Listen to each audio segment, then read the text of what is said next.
প্রধান উপদেষ্টার কার্যালয়ে পূর্ব তিমুরের প্রেসিডেন্টকে উষ্ণ অভ্যর্থনা, ডক্টর ইউনূসের সঙ্গে একান্ত ও দ্বিপক্ষীয় বৈঠক, সমঝোতা স্মারক সই।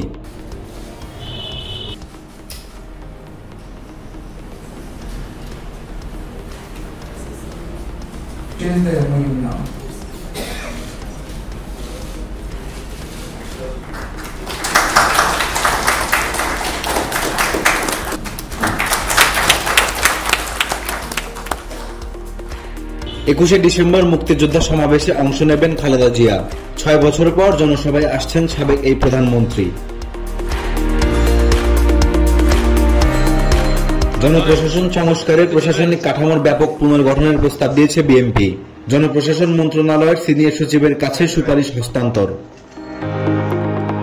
রূপপুরের $5 বিলিয়ন লোপাট, শেখ হাসিনা জয় ও টিউলিপের দুর্নীতি অনুসন্ধানে হাইকোর্টের রুল। অন্তর্বর্তীকালীন সরকার দায়িত্ব নেওয়ার পর কোনো দুর্নীতি হয়নি বললেন রেলওয়ে উপদেষ্টা ফাউজুল কবির।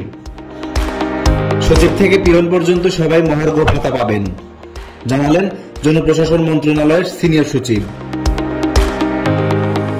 আগামীকাল মহান বিজয় দিবস, শ্রদ্ধা জানানোর জন্য প্রস্তুত জাতীয় স্মৃতিসৌধ। জনসাধারণের জন্য উন্মুক্ত থাকবে নৌবাহিনীর 7 জাহাজ। ঢাকার বাতাস রোববারও খুবই অস্বাস্থ্যকর, দূষিত শহরের তালিকায় বিশ্বের 3য়। তাহেরিকে গ্রেপ্তার করতে গিয়ে হামলার শিকার পুলিশ, 3টি গাড়ি ভাঙচুর।